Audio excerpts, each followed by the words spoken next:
Words at War.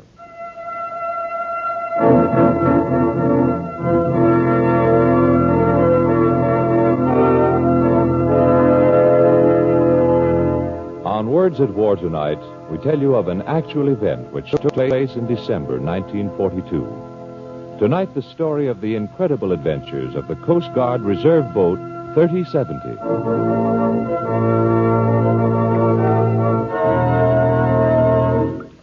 Coast Guard Reserve 3070. Hooligan's Navy, that's what it is. That boat belongs to Hooligan's Navy. Huh? What's that? Say, how long you been at sea, Pete, that you ain't never heard of Hooligan's Navy? Never mind getting fancy. Just tell me what it is, huh? It's them coastal picket boys. You know, fishermen, yachtsmen, blue water sailors, guys like that. Things has been pretty hot up and down the East Coast, and the Navy sends out a call. So now these guys go charging up and down the coast in their yachts, sea tubs, and spit kits looking for German subs. They're a special branch of the Coast Guard. Coastal pickets, they call themselves. But to the rest of us, they're just Hooligan's Navy. You know, no class. Yeah, I see what you mean. This Cgr 3070 can't be no more than 10 feet, huh? Hooligan Junior, huh? A little 10-foot spit kid. She ain't no 10-foot spit kid. She's a 57-foot yawl. Huh? Oh, you. Where'd you come from? Been standing here listening. She's a 7-foot yawl, that's what she is. Yeah? You know a lot about her, don't you? Huh? Well, she's my boat. I'm a member of the crew. Oh, Hooligan, huh? Yep. Your ship ain't very big, is she? Nope. Has she seen much action? Like submarines, things like that? Nope. What's the matter? Don't even you like her? Ain't she no good? Good. Let me tell you something, Mac. The 3070 is probably the neatest, sweetest little sailing craft that ever kicked up a fantail on the wind. And she's the prettiest, slimmest, snootiest, trimmest little dame that ever walked the water. She can roll with a punch like Lewis, heave to like an angel, and run a breeze as light and hot as a kiss. Matter of fact, she's the darndest, finest, fanciest son of a gunboat in the whole pockmarked Navy. You got a butt? Oh, sure. Say, if your ship is good like you say, what's she doing laying up here on the dock? Why ain't she out winning the war? It's because she's being fixed, that's why. She's come back after being pushed all over the Atlantic by hurricanes and blizzards. Get a match? Yeah. Pushed all over the Atlantic, huh? For how long? Thanks. 21 days. How come? You got lost.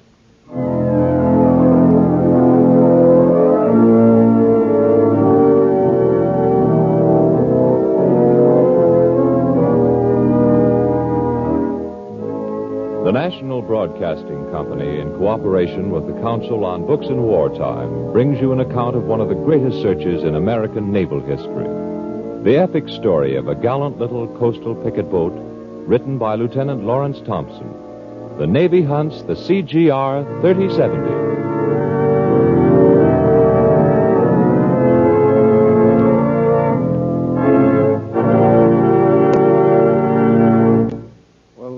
After you got lost, what happened? Didn't they find you? I'm sure they did. Lots of times. Didn't take. Not for 3 weeks it didn't take. I remember the day we shoved off for this patrol, right after Thanksgiving it was. The weather was pretty nasty. Cold and gray and kind of ominous. But we sent the 3070, a 57-foot yawl, out on the sea.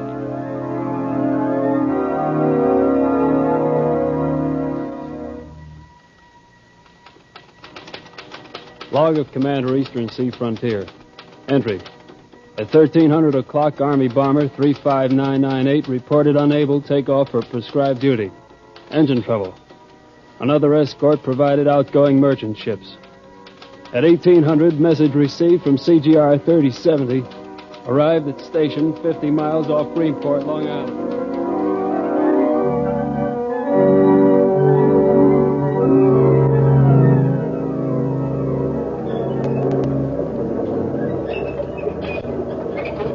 The 3070 under full sail was picking away easy-like through the water.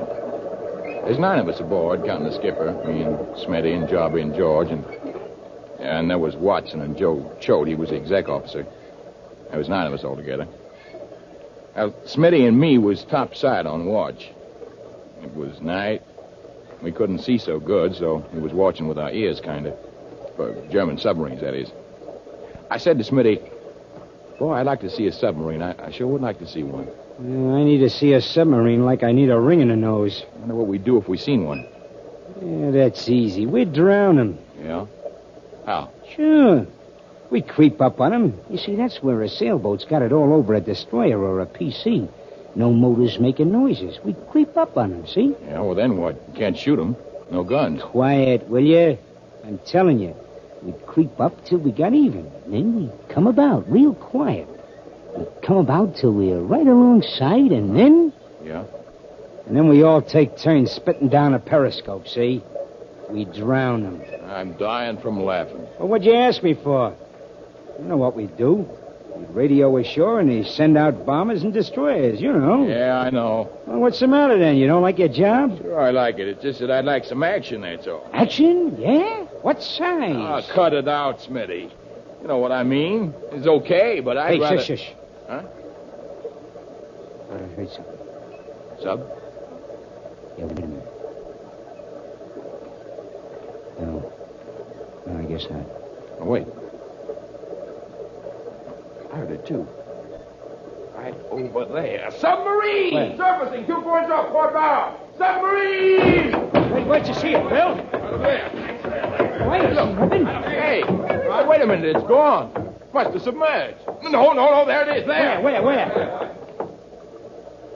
Okay, boys, go on back to sleep. Huh? What do you mean? Look, Sonny, don't you know the difference between a submarine and a whale? And what's more, it's a lady whale with children.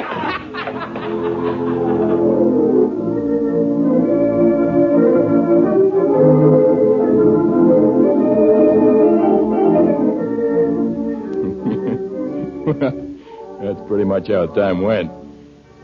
We patrolled our station, watched for subs, and froze. A sailboat out in the Atlantic is no place to be in December. We'd stepped a stove fast to the bulkhead between the cabin and galley, but one little pot-bellied stove doesn't help much when it comes to keeping 9 men warm. Then the sea began to build up and started running pretty high. Anybody who's been juggled around the sailboat by heavy seas knows what I mean. We got seasick. One by one, we got good and seasick. Well, last day of our patrol, we were real ready to set sail for home. And most of us kept pretty near the radio waiting for the message calling us in. And sort of guess how our spirits shot up when that message came. Calling CGR 3070 3070 3070. This is Nan Mike Yoke, Nan Mike Yoke, Nan Mike Yoke. Your patrol is prolonged. I say again, your patrol is prolonged. You are ordered to proceed 8 miles easterly course to investigate possible submarine contact. Proceed 8 miles easterly course to investigate possible submarine contact. Over and out. Our spirits shot up all right, like a lead balloon they shot up. We turned the 3070 about and headed out to sea again. The weather really was kicking up now. And the job is that we was having a hard time meeting the seas head on. And then came another message over the radio phone, a storm warning it was. It said the wind might build up to 30 knots. 30 knots. Hey, Job, what's the present wind velocity? About 35 to 40. Maybe we should send storm warnings ashore. And then things got worse and worse, and finally the message we'd been waiting for came. This is Nan Mike Yoke, Nan Mike Yoke, Nan Mike Yoke. All coastal picket boats ordered ashore. All coastal picket boats head for shore. This is an order. Head for shore. Head for shore. Ordered ashore. Good order, except we couldn't follow it. And now we were bouncing through rollers and chop like a ping-pong ball, and we figured we'd have a better chance if we kept sailing hove to instead of beating back to the base off wind. Right then, we didn't care to go no place. We just wanted to stay where we was, alive. And then it happened. It was off watch. Joe and Smitty and a couple others and me. And George was there, too. I remember that because he said... Well, there's one thing. At least no Nazi sub would poke its nose up in weather like this. I bleed for him. These poor Nazi subs, all safe and snug downstairs while we're up here jumping around like a pogo stick. Listen, the trouble with you guys, you don't know what trouble is. Huh? Why, this isn't anything. A little gale, sea's running a little high, and of course we might capsize at any minute, Oh, but... fine, Joe, fine. I'm glad you're taking it all so happy. But just tell me this. What happens to us if we capsize? Just what happens? The best thing that could happen to a sailor, Smitty. Yeah? What's that? A fine Navy funeral with full military honors. Oh, hey, what's that? What? Come on, capsize!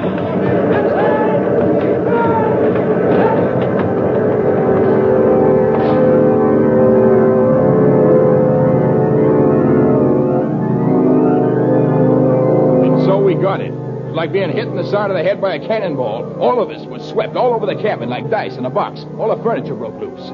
The heavy center table skidded after Joe and socked him on the head, and Watson and the cast iron stove met in the same corner.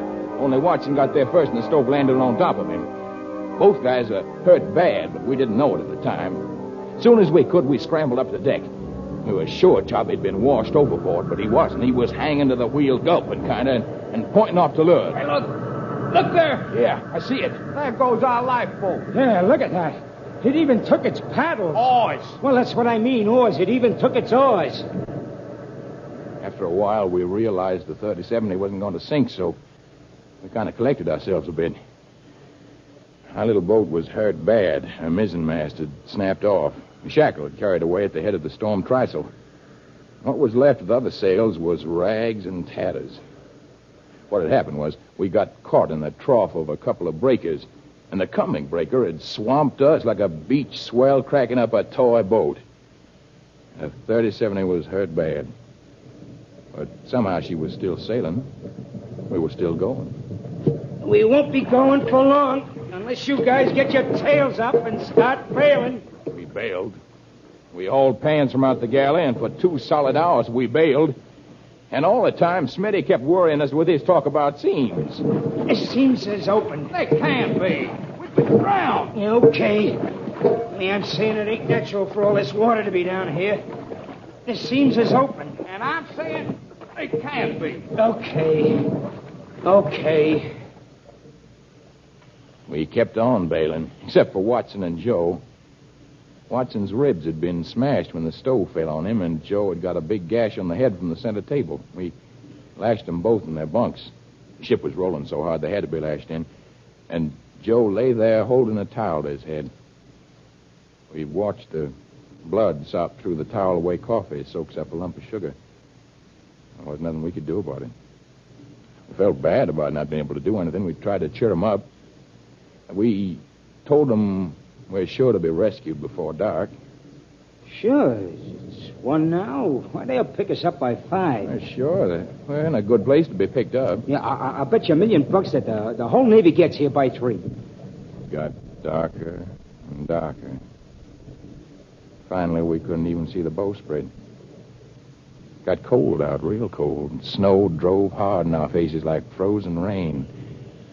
We kept on telling Watson and Joe of how he was going to be picked up.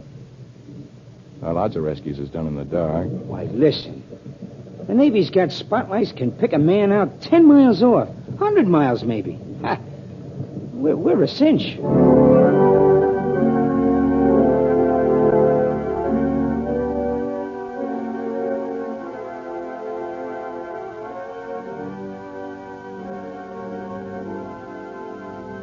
That night, we stood watches only an hour long.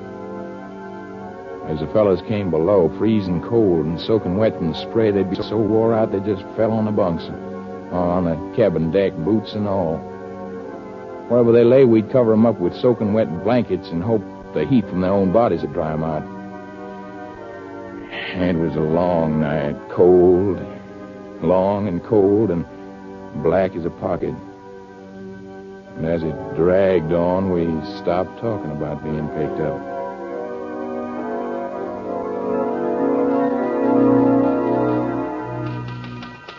Log of Commander, Eastern Sea Frontier, December 3rd. Entry. Violent storm raging along Atlantic seaboard. All shipping endangered. Distress signals from Coast Guard Reserve 3070 intercepted. Position approximately 20 miles off no man's land. At 1300 o'clock, Army Bomber 21760 reported CGR 3070, 35 miles east of former position at 2200. Navy PBY 425 reports 3070 being steadily blown out to sea. Orders given for all craft to be on lookout for 57-foot yawl, CGR 3070.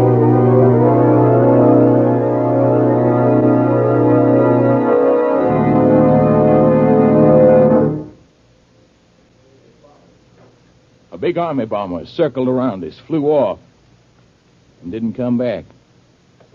Maybe it came. We wasn't there. We was being blown at a terrible clip through the sea. Couldn't tell exactly where we was heading because all our instruments had been smashed, but we figured it was southeast. That wasn't good.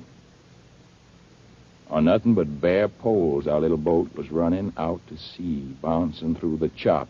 Nothing we could do about it. We tried to fix things up, straighten the cabin out, things like that. Mostly, though, we bailed.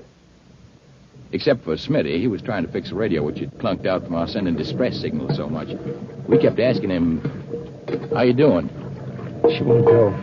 Why not? The generator won't work. Why not? Can't get it started. Why not? She won't go. Smitty kept on tinkering with hours went by. Ship astern! Ship astern! And then around noon, the lookout let out a yell and pounded on the companionway hatch. We tore up to the deck. There! Over there! There it is! Hey! And sure enough, a ship about 4 miles off. We stood there watching as it came near. We thought it was a PC boat at first, That ain't no PC. It's a destroyer, a limey destroyer. It won't stop. We stood there watching as it pulled alongside. We could see the men on the deck looking us over. One of them... What's he say? Hello, he says.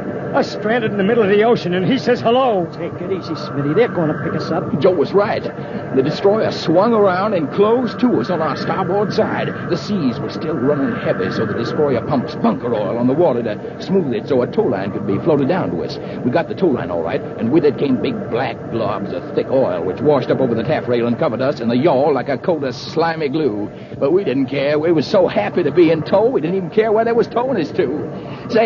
Say, maybe she's going to Scotland, Smitty. I bet she's going to Scotland. Yeah? Sure, pretty ship-rated. I bet she's going to meet up with a convoy and take us to Scotland. Well, that's okay.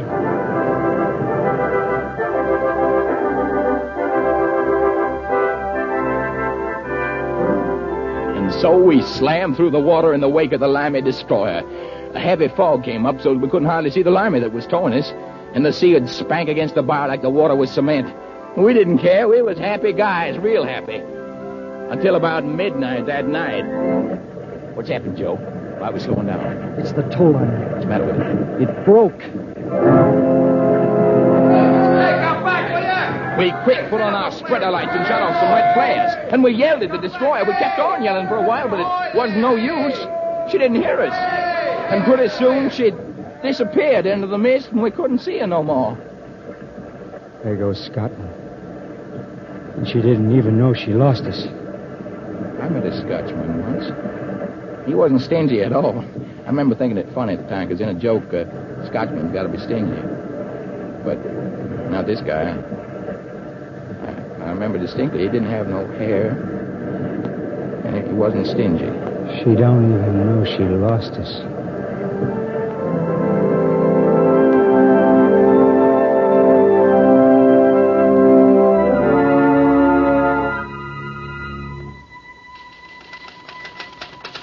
Log of Commander, Eastern Sea Frontier. Entry December 6th. At 1300, British destroyer Caldwell reports CGR 3070 found. Orders dispatched Army-Navy bases. Call off search.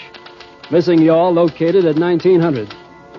Further message from destroyer Caldwell. Message. Have lost 3070. Am searching. Request aid. End of message. Orders given for reissuance of search plans for planes and surface craft. Army and Navy bases contacted. Hunt for CGR 3070 again.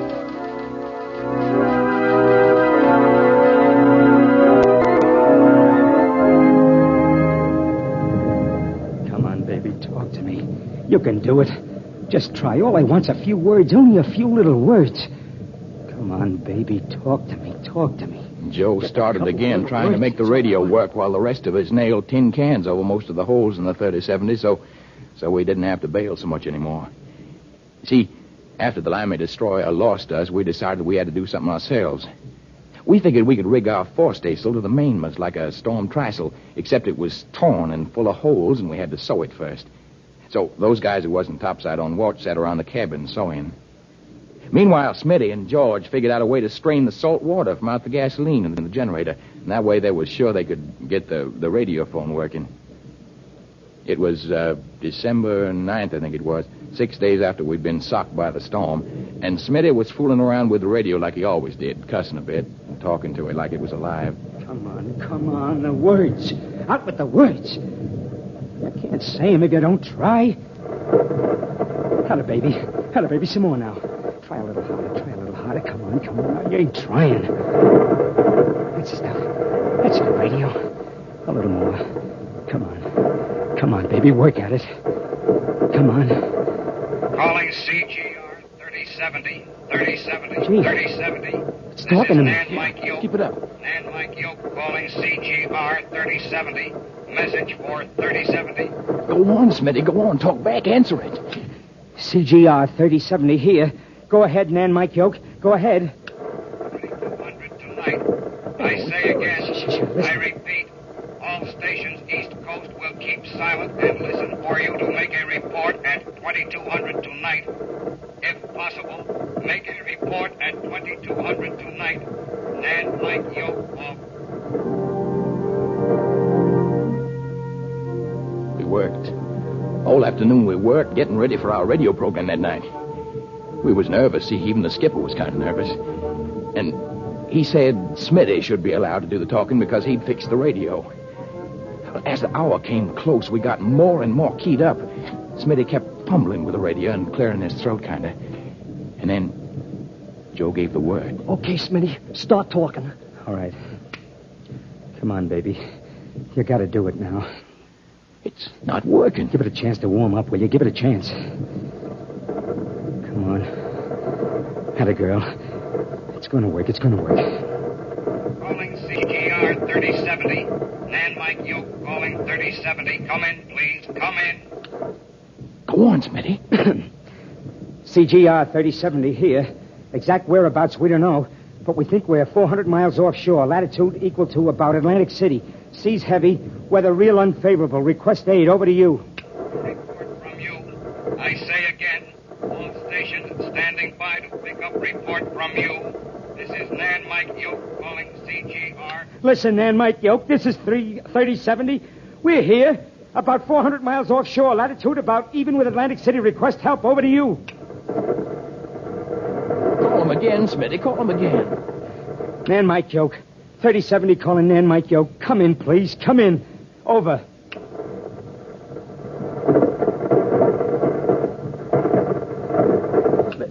Listen, Nan Mike Yoke. Come in, will you?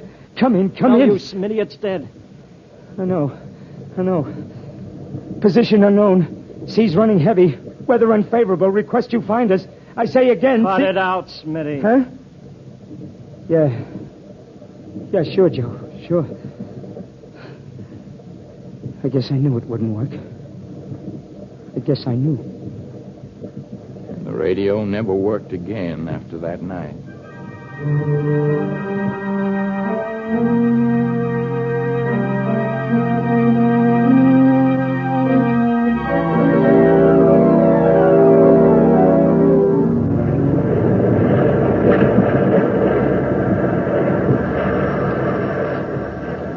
Things got kind of bad after the business about the radio. Kind of took the heart out of us. We was getting pretty weak, running low on food and water, but we didn't seem to care much. Even stopped counting the days. We didn't give up hoping or anything like that, but the heart was out of us. And then one morning, we saw a ship. And then two ships. A convoy. Bearing down on us. A convoy.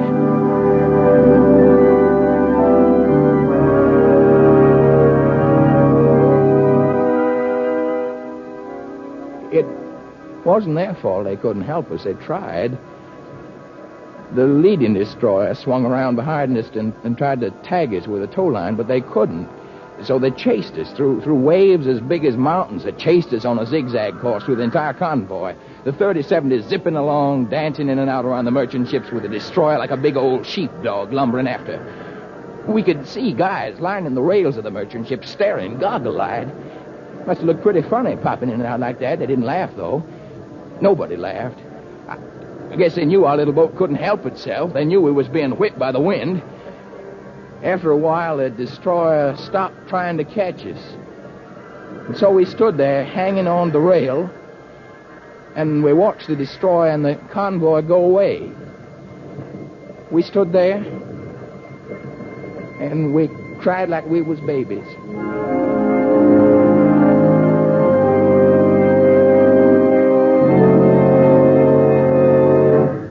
It was then that Joe made his speech. It wasn't much for speeches, Joe wasn't, especially now when he was still weak and sick from that crack on the head, but... Look, you guys, we're lost. Maybe some of you think we won't get back. Okay, but I don't believe it. We didn't come into this outfit because we expected it to be a picnic, and it hasn't been a picnic either. We've proved to everyone we could go out on a small craft in all kinds of weather. We proved we could keep station, fulfill our assignments, and handle our ships. They said we weren't any good. A bunch of cripples not good enough to be taken into the regular Army and Navy. Hooligans Navy, that's us. And now we're lost. We're in bad trouble. Okay. All I want to say is, I'll bet $100 to 1 that our boat shows up in some harbor, somewhere within the next 10 days. Does anyone want to bet?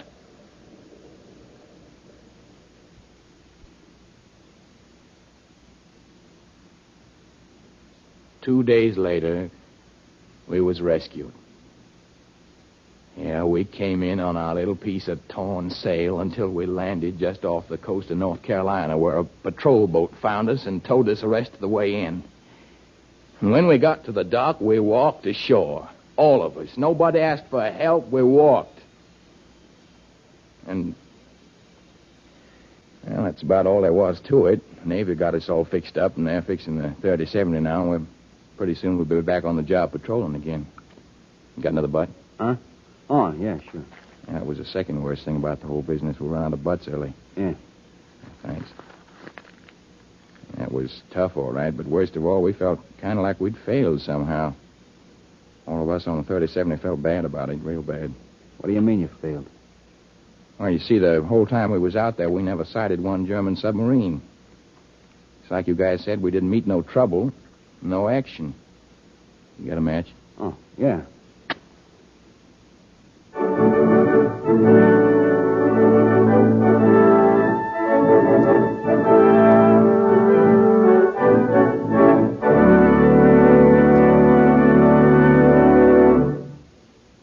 As the 43rd program of Words at War, we've brought you a dramatization based on the book The Navy Hunts the Cgr 3070 by Lieutenant Lawrence Thompson.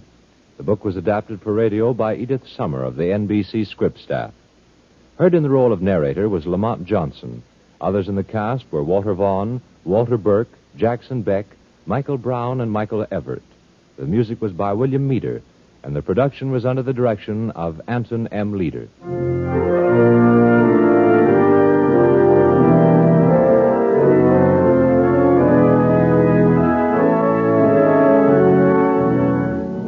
Next week, another in the series of Words at War. Words at War is brought to you in cooperation with the Council on Books in Wartime by the National Broadcasting Company and the independent radio stations associated with the NBC network.